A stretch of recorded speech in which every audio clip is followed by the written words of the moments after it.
Hello and welcome to this MBL webinar today. My name is Jo Morris and I'm going to be with you for the next 45 minutes to an hour talking about SRA continuing competence in law firms and how we can demonstrate that we are compliant.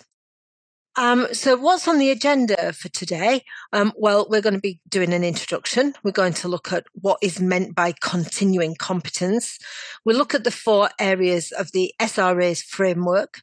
We're going to look at how to plan and identify the training needs, what reflection is, and I think that's the big part. Have we reflected? That's the question that we get asked.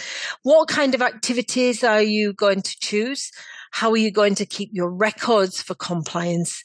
We'll talk about signing the SRA's annual declaration.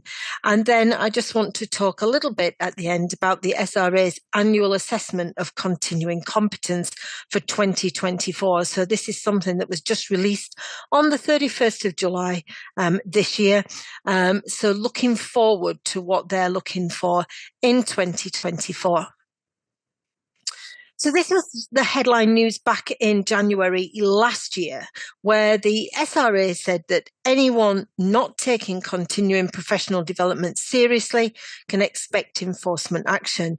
And this warning came out from a report that was published around concerns that the Legal Services Board had regarding in-career training.